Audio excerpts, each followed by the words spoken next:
Assalamualaikum warahmatullahi wabarakatuh. Selamat malam teman-teman semua. Selamat datang di webinar Literasi Digital Indonesia Makin Cakap Digital dengan mengangkat tema Lindungi Diri dari Bahaya Pornografi.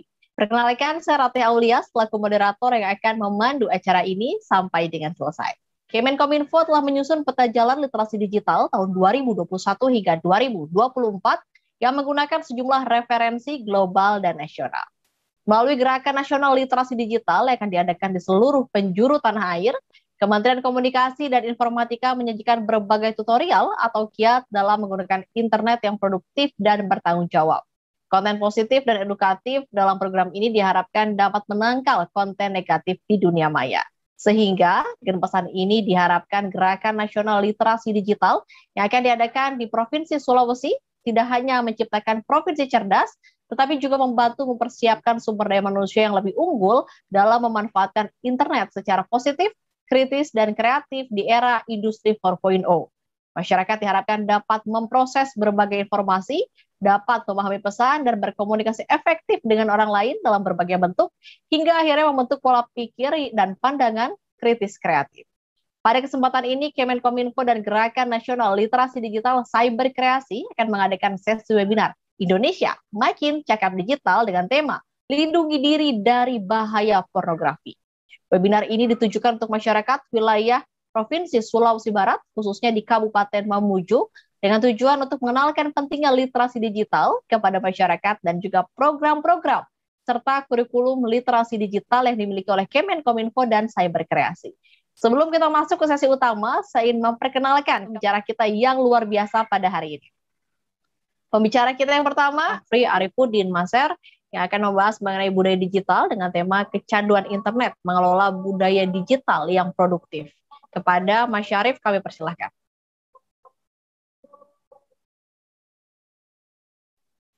Oke, terima kasih Mbak untuk kesempatannya. Ya, Assalamualaikum warahmatullahi wabarakatuh dan selamat malam untuk seluruh peserta webinar di malam hari ini dan juga buat para narasumber dan juga moderator, khususnya buat narasumber kita ada KKL. Dia adalah guru bahasa Inggris saya yang kemudian bisa duduk bersama dalam satu panel dan ini menjadi suatu kebanggaan. Baiklah, di malam hari ini teman-temanku sekalian, saya akan membahas mengenai kecanduan internet dan juga produktivitas di dalamnya. Iya. Kemudian saya merumuskan teman-teman dalam satu judul mengenai pembahasan saya itu dalam internet antara candu dan produktivitas. Bahwa kita pahami internet datang dengan segala kebaikannya yang juga berkelindan dengan segala keburukannya sebagaimana mata pisau yang di kedua sisinya memiliki daya iris yang sama. Sebagaimana yang telah disampaikan oleh pemateri pertama dan juga pemateri kedua bahwa fakta-fakta yang disampaikannya merupakan fakta-fakta yang up to date dan ini sekaligus menjadi warning kepada kita bahwa pengguna internet di Indonesia itu banyak sekali. Memang ini suatu hal yang baik tetapi bisa jadi menjadi suatu hal yang buruk juga. Ini sama dengan demografi yang dibangga-banggakan dan juga bisa menjadi sesuatu yang buruk di masa depan. Kita bisa melihat fakta pengguna internet terlebih dahulu di Indonesia. Ini merupakan laporan terbaru yang dirilis oleh layanan manajemen konten Hotsuite dan juga agensi pemasaran media sosial dalam tajuk laporannya yang berjudul Digital di tahun 2021 ini. Di mana di dalam laporan tersebut dinyatakan bahwa pengguna internet pada awal tahun 2021 itu mencapai 202,6 juta jiwa. Ini yang ada di Indonesia. Jumlah ini meningkat 15,5% atau 20 juta jiwa jika dibandingkan pada Januari 2020 lalu. Fakta lain itu dinyatakan bahwa sekitar 98,5% pengguna internet Indonesia itu menonton video online setiap bulannya. Jadi hampir sebagian besar pengguna internet yang di Indonesia itu lebih banyak mengkonsumsi audio visual di dunia internet. Kemudian fakta yang lain bahwa sebanyak 74,3% pengguna internet Indonesia itu menonton video blog. Kemudian fakta yang ketiga bahwa pengguna internet di Indonesia itu menghabiskan waktu untuk berselancar di dunia internet untuk mengarungi segala informasi yang ada di samudera dunia digital itu 8 jam sampai dengan 52 menit. Artinya banyak sekali waktu yang dipakai untuk pengguna internet di Indonesia dalam memainkan internet dalam sekali waktu. Nah, kita bayangkan bahwa dalam 98,5% dan kita kaitkan dengan fakta yang disampaikan oleh pemateri pertama dan kedua bahwa di 98,5% itu ada anak-anak di dalam. Ada sebagian besar anak-anak yang menggunakan internet. Sebagai orang dewasa atau sebagai generasi milenial semacam kita ini yang merupakan masyarakat transisi dari non-digital ke digital, kita sedikit banyaknya agak paham mengenai penggunaan digital ini karena kita lah ini yang berusia atau masuk dalam generasi milenial yang seharusnya punya tugas untuk selalu memberikan sosialisasi dan juga menebarkan segala bentuk informasi yang baik di dunia digital ini. Ngomong-ngomong persoalan internet ini, kita bisa saja menjadi candu dalam menggunakan internet, tetapi juga bisa menjadi produktif di dalam sana. Sebelum masuk ke dalam pembahasan itu, kita terlebih dahulu harus memahami apa yang dimaksud dengan candu itu sendiri. Kalau menurut KBBI atau Kamus Besar Bahasa Indonesia, candu itu merupakan sesuatu yang membuat kegemaran, bisa membuat ketagihan. Kita gemar bermain bola. Ketika dalam sehari kita tidak bermain bola, kita akan menggigil sakit. Oh, berarti kita candu main bola. Atau misalnya kita gemar menggunakan HP dan berselancar di media sosial. Ketika dalam sekali waktu kita tidak main Twitter, tidak mengakses YouTube, tidak buka Instagram, kayak ada yang lain dari diri kita. Kayak ada sesuatu yang tidak lengkap. Sehingga kemanapun kita pergi, dalam keadaan makan pun, sesuatu yang sangat personal, itu kita membawa HP. Gitu. Kita membagi diri kita ke dunia digital, padahal itu sangat personal, kita dengan makanan. Gitu. Nah, itu yang dimaksud dengan candu. Sementara yang dimaksud dengan produktivitas itu merupakan sesuatu yang dilakukan untuk mendapatkan hasil yang diinginkan dengan sedikit waktu dan sedikit usaha. Jadi misalnya ketika Anda mencoba ingin produktif, itu artinya Anda mencoba untuk mencapai tujuan dan bisa meluangkan waktu untuk hal-hal penting lainnya. Ini kemudian saya petik atau ambil dari buku yang ditulis oleh Danny D, buku Self Improvement yang berjudul 6 Rahasia Menjadi Pribadi Produktif Tanpa Rasa Malas. Jadi produktif itu bukan berarti mengerjakan banyak hal. Jangan mempersepsikan produktivitas itu dengan kesibukan. Kalau kita sibuk sekali, merasa diri sibuk, itu belum tentu produktif. Nah, sebelum masuk kepada kesimpulan atau apa perbedaan di antara keduanya, candu dan produktivitas, alangkah lebih bagusnya kalau kita melihat fakta ini. Ini adalah sebuah laporan tentang childhood digital oleh Five Rikes di Inggris yang menyatakan bahwa hampir semua interaksi digital, terutama di media sosial, itu sengaja dirancang untuk membuat individu ingin menggunakannya kembali, segera dan berulang-ulang, baik siang atau malam. Apa yang kita bisa simpulkan dari fakta ini, bahwa ya memang platform-platform digital itu sengaja dibuat untuk kita candu. Jadi kalau kita tidak mengontrol diri kita, maka kita akan tenggelam dalam kecanduan itu. Kita akan rasa asing ketika tidak mengupdate status, merasa tidak lengkap sebagai manusia ketika tidak membagikan aktivitas yang kita kerjakan hari ini. Itu tidak bisa langsung dipersalahkan secara seluruhnya kepada manusia sebagai objek dari media sosial itu, tetapi melainkan algoritmanya yang memang diciptakan untuk seperti itu. Misalnya kalau kita mencari sepatu di Facebook, tiba-tiba di Instagram, sepatu yang kita cari di Facebook, di marketplace-nya muncul juga di Instagram. Jadi kita seolah-olah selalu diperlihatkan sesuatu yang kita inginkan, padahal sebenarnya tidak. Sebenarnya algoritma yang membuat kita menginginkan sesuatu itu. Ini penting untuk diinformasikan supaya kita lebih bijak untuk menggunakan media sosial. Jangan sampai kita hanya dijadikan objek pasar platform-platform digital itu. Nah, sehingga dari pemaparan sebelumnya, kita bisa menyimpulkan bahwa candu di internet itu adalah sebuah aktivitas yang kita pakai untuk menghabiskan banyak waktu untuk sekedar menikmatinya sebagai konsumen. Kita adalah objek. Ya, kita sebagai orang yang menikmati segala yang disajikan di dunia internet itu, baik itu informasi teks, informasi audio visual, apa yang ada di YouTube, Facebook, Twitter, TikTok, dan sebagainya, kita hanya menikmatinya. Sementara produktivitas di internet itu berarti memanfaatkan internet dengan sedikit waktu yang kita punyai untuk menciptakan sebuah produk kreativitas. Kalau yang tadinya kita hanya melihat konten-kontennya orang-orang kreatif di TikTok, kalau kita produktif berarti kita yang jadi produsen karya itu, produsen konten kreatif itu.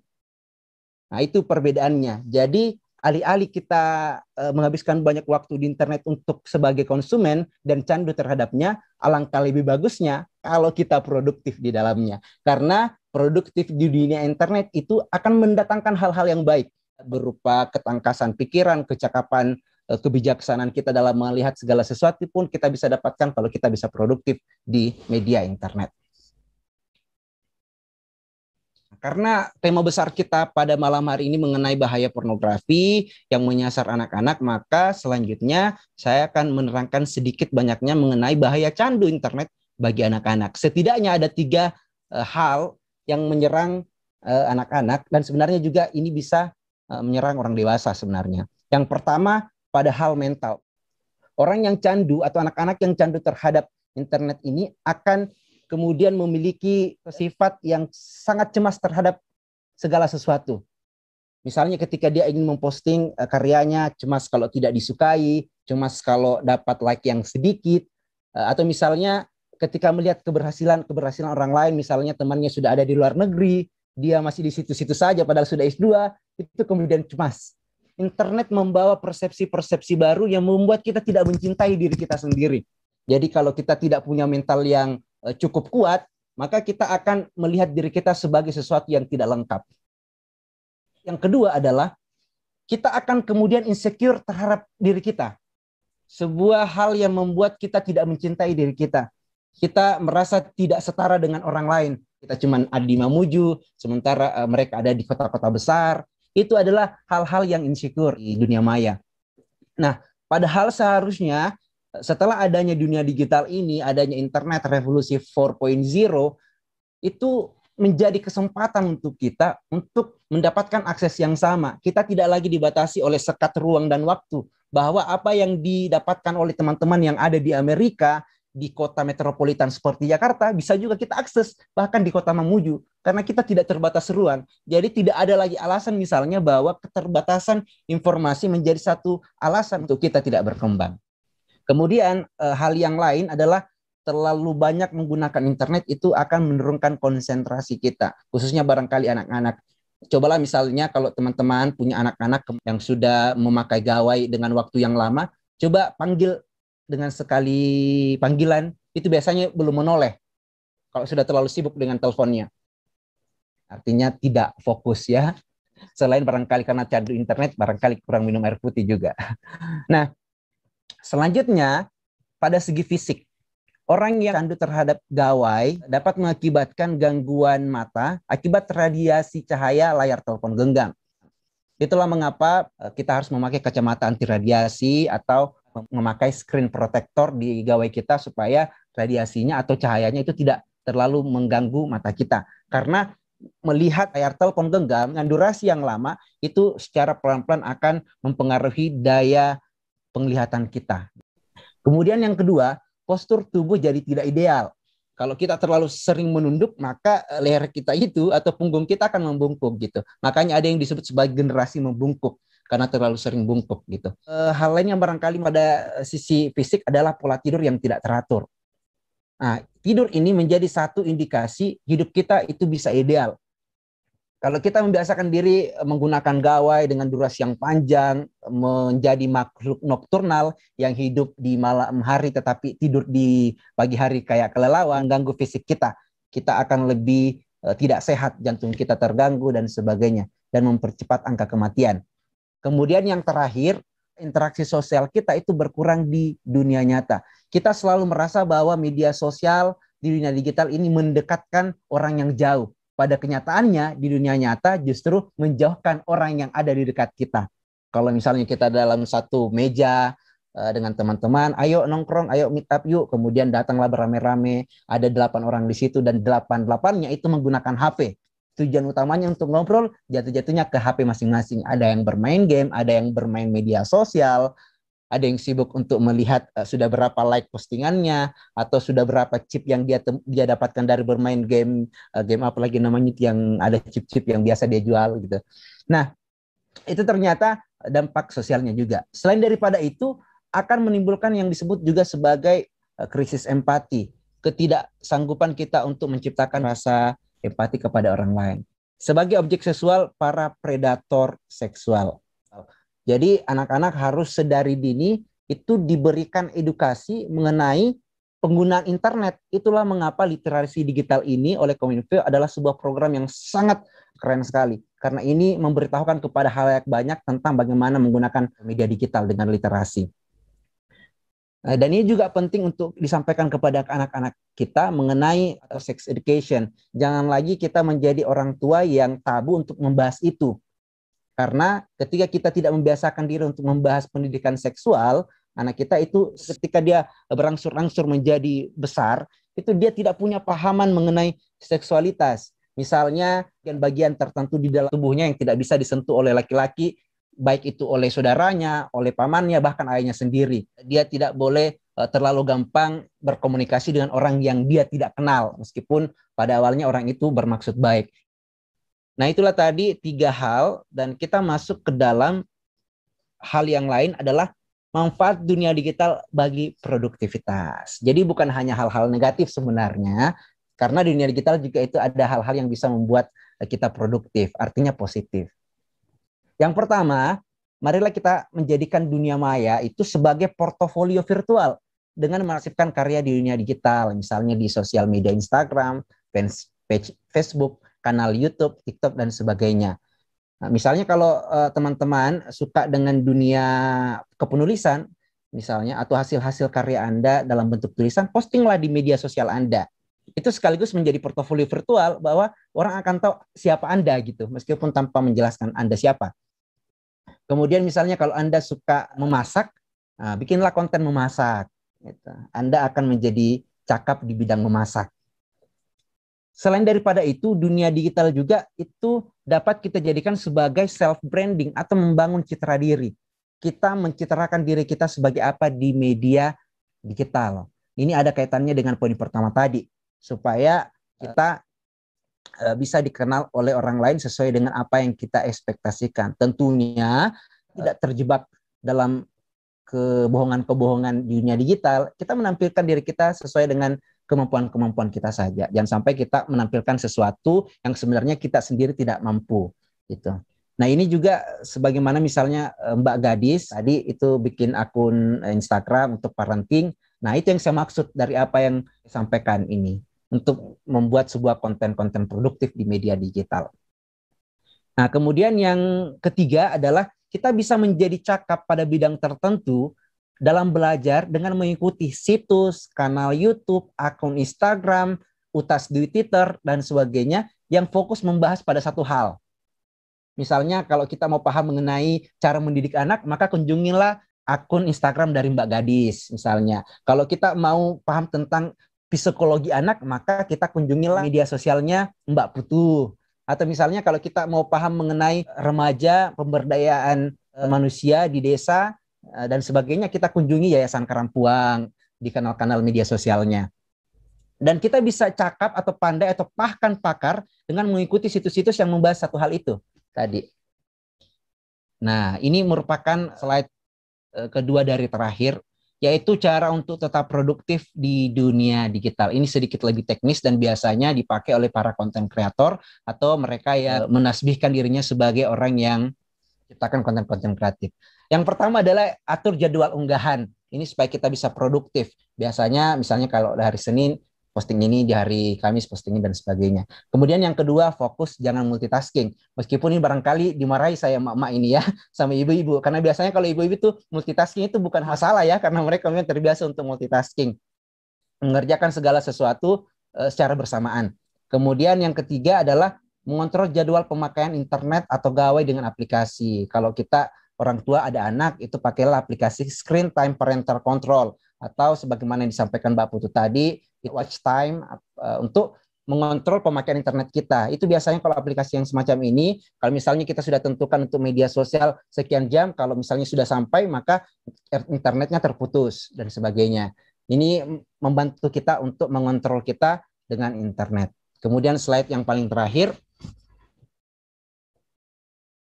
saya ucapkan terima kasih buat Kominfo, tim Cyberkreasi, dan juga Kata Data yang telah mengundang saya. Terima kasih. Ini ada beberapa media sosial yang bisa dikunjungi oleh teman-teman untuk mengenal saya lebih jauh dan kita bisa bercakap-cakap di sana. Buat teman-teman yang menikmati dunia kepenyairan atau dunia puisi, silakan kunjungi Instagram Puisi Safri, kemudian untuk review buku di Safri Ervin Master, dan buat teman-teman yang suka membaca esai-esai lepas, silakan kunjungi akun saya di Kumparan dengan nama yang sama. Terima kasih, mohon maaf kalau terlalu lama. Saya kembalikan ke moderator, ada Mbak Rati Aulia.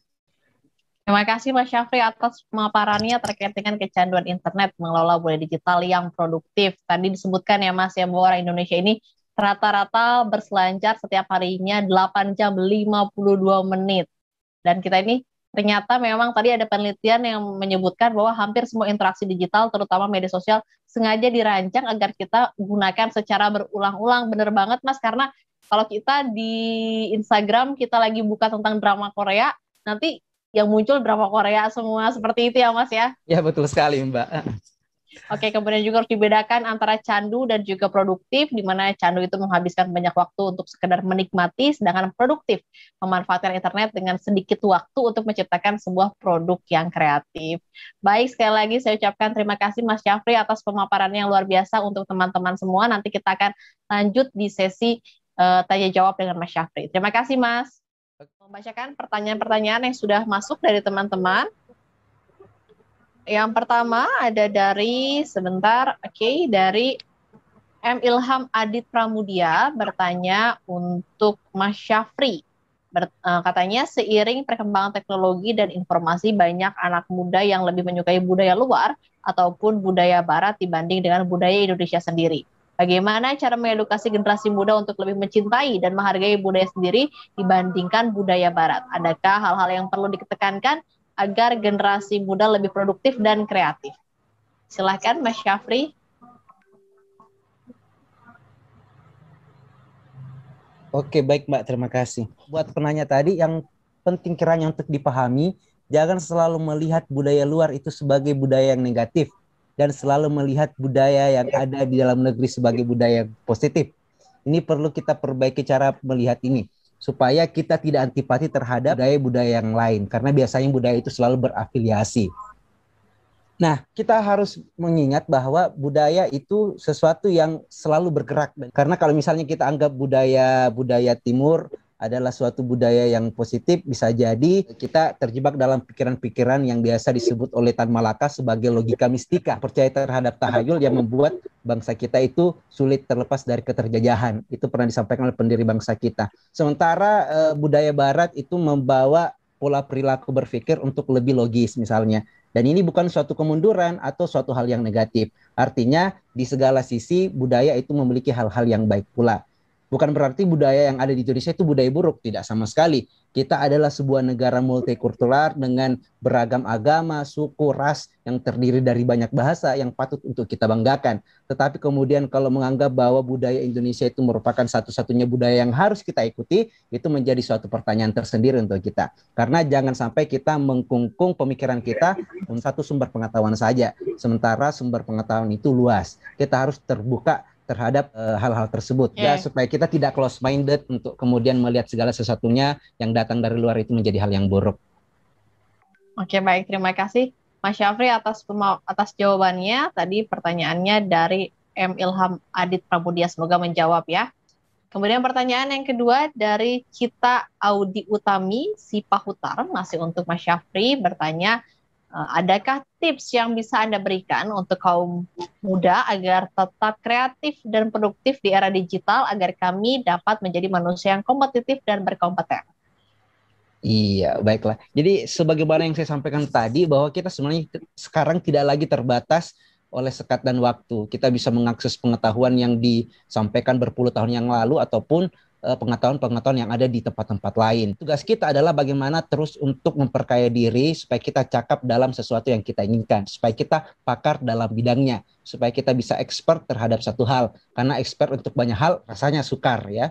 Nah, tipsnya adalah jadikan media digital ini sebagai sumber informasi yang banyak yang bisa kita peroleh. Tentunya kita harus dibentengi dulu dengan literasi digital agar kita mengkonsumsi segala informasi yang kita terima dengan bijak. Nah, setelah kita konsumsi banyak pengetahuan yang kita peroleh dari media digital, tentunya adalah untuk bagaimana memproduksi pengetahuan yang kita terima itu. Sebagaimana dalam membaca. Membaca itu bukan suatu aktivitas yang hanya sekedar menikmati bacaan, tetapi adalah aktivitas untuk bagaimana pengetahuan-pengetahuan yang kita peroleh, kita produksi ulang menggunakan gagasan-gagasan kita pribadi.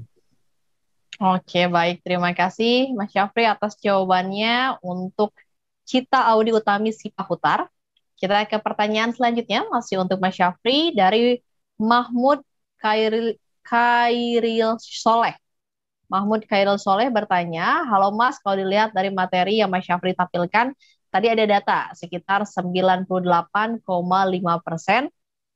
pengguna internet di Indonesia menonton video online setiap bulannya. Pertanyaan saya, bagaimana cara kita sebagai orang tua mendidik anak saat memasuki usia remaja yang sedang dalam rasa ingin tahu yang tinggi. Walaupun di rumah kita selalu awasi, ada kemungkinan pula anak-anak ini mencari tahu hal-hal lain ketika di luar rumah bersama teman-teman, terlebih lagi mengenai hal-hal yang berbau pornografi.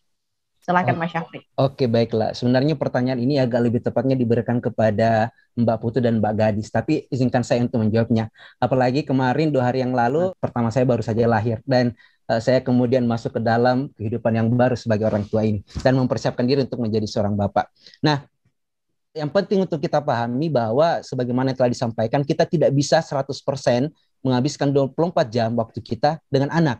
Oleh karenanya, kita harus memposisikan diri bukan sebagai bapak yang otoriter, bapak yang tukang larang-larang, tegas memarahi, tetapi bapak yang kemudian atau orang tua yang harus menjadi teman anak gitu. Apalagi anak yang berangsur-angsur masuk ke dalam usia remaja. Kita harus menjadi teman yang bisa dijadikan teman curhat untuk selalu menyampaikan hal-hal yang dia terima dalam lingkungan luar, supaya ya itu menjadikan orang tuanya sebagai orang yang dia idolakan. Saya suka sekali pernyataan seorang ulama namanya Gus Baha, seorang ulama Nahdlatul Ulama.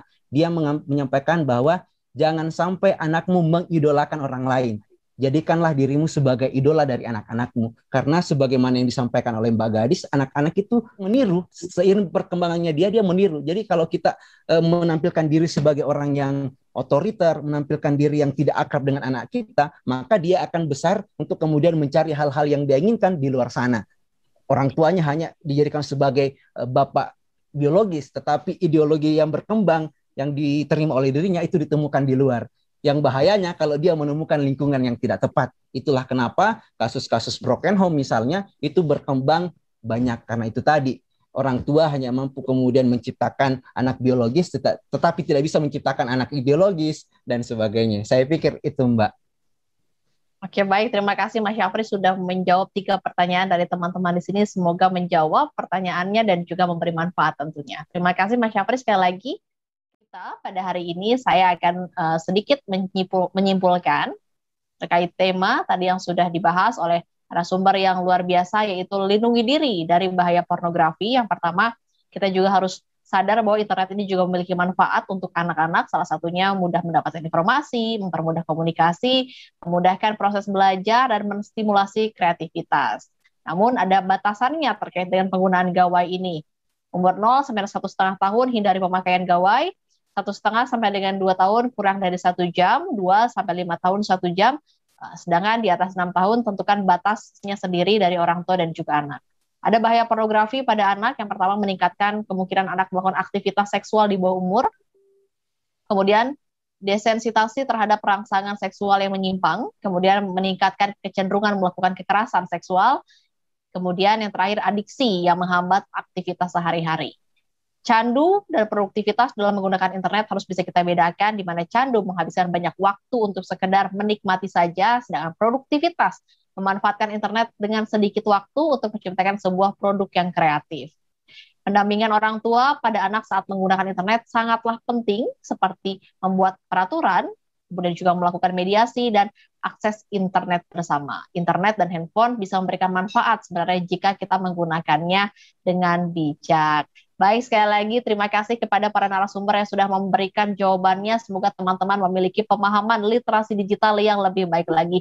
Untuk keempat narasumber, saya ingin meminta memberikan tips and triknya secara singkat untuk tema kita di hari ini terkait dengan lindungi diri dari bahaya pornografi. Selanjutnya, Mas Syafri boleh memberikan tips and triknya terkait tema kita hari ini? Oke, baiklah. Dunia digital itu seumpama laut. Di dalam ada samudra yang dapat menenggelamkan kita, ada kecamuk ombak di lautan yang dapat mengkeramkan kita. Kita sebagai pengguna adalah seorang nakoda. Ketika kita bisa berhasil melewati fase-fase itu, niscaya kita akan menjadi pelaut yang ulung. Terima kasih. Oke, baik. Terima kasih Mas Syafri. Oke, baik. Dengan sesi foto bersama ini, maka berakhir pula kegiatan webinar Literasi Digital Indonesia Makin Cakap Digital pada hari ini. Sebelum menutup, saya ingin kembali mengucapkan terima kasih kepada keempat narasumber yang telah dengan senang hati memberikan materi dan paparannya kepada kita semua. Semoga teman-teman mendapatkan ilmu yang bermanfaat pada pemaparan hari ini. Terima kasih, semoga kita dapat bertemu di lain waktu, baik secara virtual maupun non-virtual, dalam keadaan sehat, tentunya membagikan hal positif. Dan semoga membawa manfaat bagi kita semua. Saya Ratih Aulia, pamit undur diri, nantikan kegiatan literasi digital berikutnya. Wassalamualaikum warahmatullahi wabarakatuh. Sampai jumpa. Waalaikumsalam warahmatullahi wabarakatuh. Terima kasih. Terima kasih.